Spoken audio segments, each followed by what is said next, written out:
Oh, hey guys, what's up?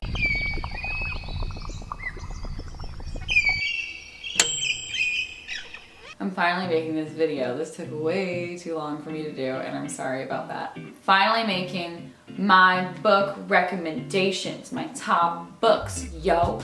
I thought it was appropriate to sit in front of my book stack, which a lot of you guys are really worried about, but just to re-emphasize, I said this on a live stream this weekend, but there's a huge metal rod in the back of this that holds the whole thing up, so I would not be too concerned or worried, guys. Do not worry. Most of the books on this stack that you can see right here, I have read. It's my personal collection.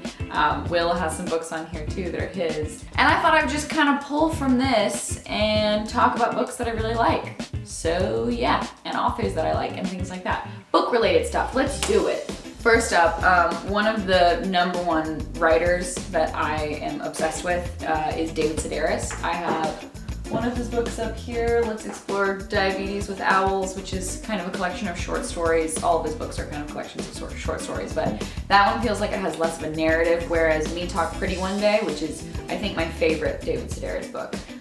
This one has a bit of a narrative to it. You kind of hear more about his childhood, his struggles as a young gay man, not knowing if the things that he's feeling or being punished for are correct. His writing is so sarcastic and like dripping with pettiness that you just like can't help but love every single page of this book. Like, it's the best.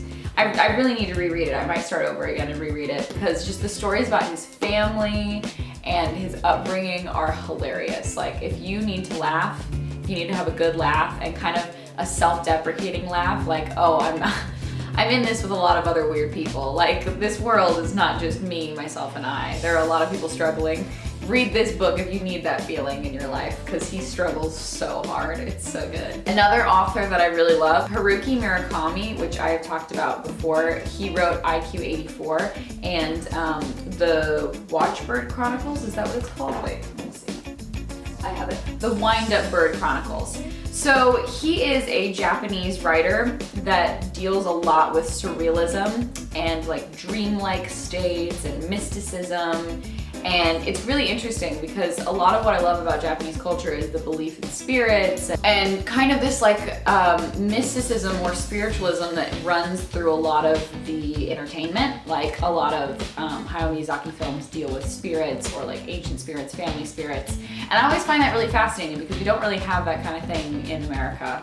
And I love it so much. And I feel like Haruki Murakami is like the Hayao Miyazaki of literature, but in like a darker way. His stuff is very dark. In fact, Kafka on the Shore, which I read a couple years ago, has some like weird incesty stuff in here. Like, there's some weird stuff in this book, but it's really good.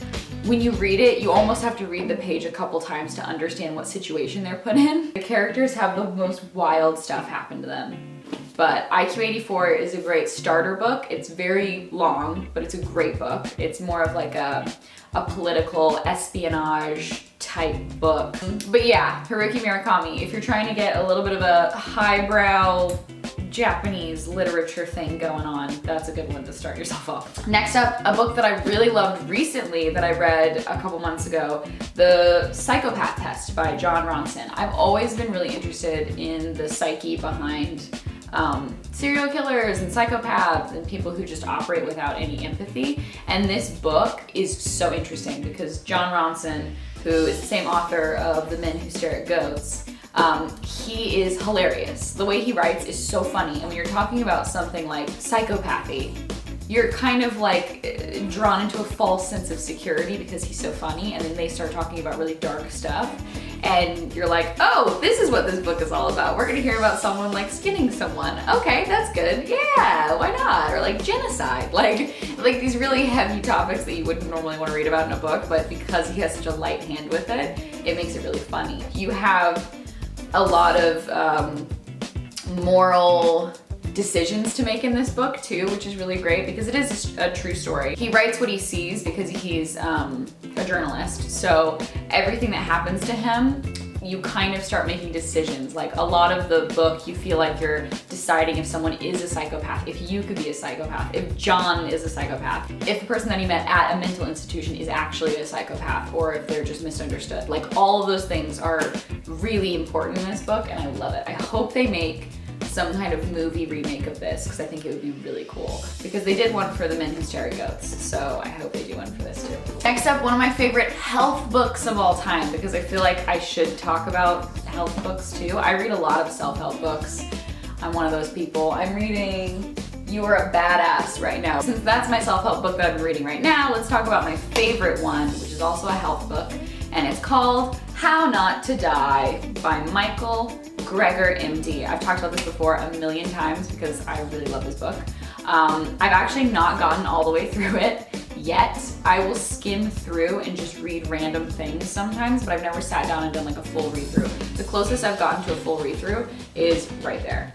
And this makes it look like I haven't read this, but I have read this, just like in pieces and bits, like when I've been like, oh, what's this? Oh, How Not to Die from Parkinson's Disease. Fun. And it's all about food and your guts and how your body needs certain things to survive and definitely doesn't need certain things to survive. The book basically promotes a vegan lifestyle, just FYI, but it doesn't throw it in your face. It's more like, you could eat that, but look how healthy you could be if you eat all of these other things. The chapter that I recently started reading is How Not to Die from Diabetes, and it's really interesting. It leads you through why someone could become diabetic and then talks about foods that would prevent that from happening. There's just a lot of stuff that's really interesting in here, and it's all backed up by science. So it's not something where you're reading it through and going, oh yeah, I should eat a handful of blueberries because unicorns are gonna pop out of my vagina. Like, no, it's very specific and as condensed as it can be, although it is a very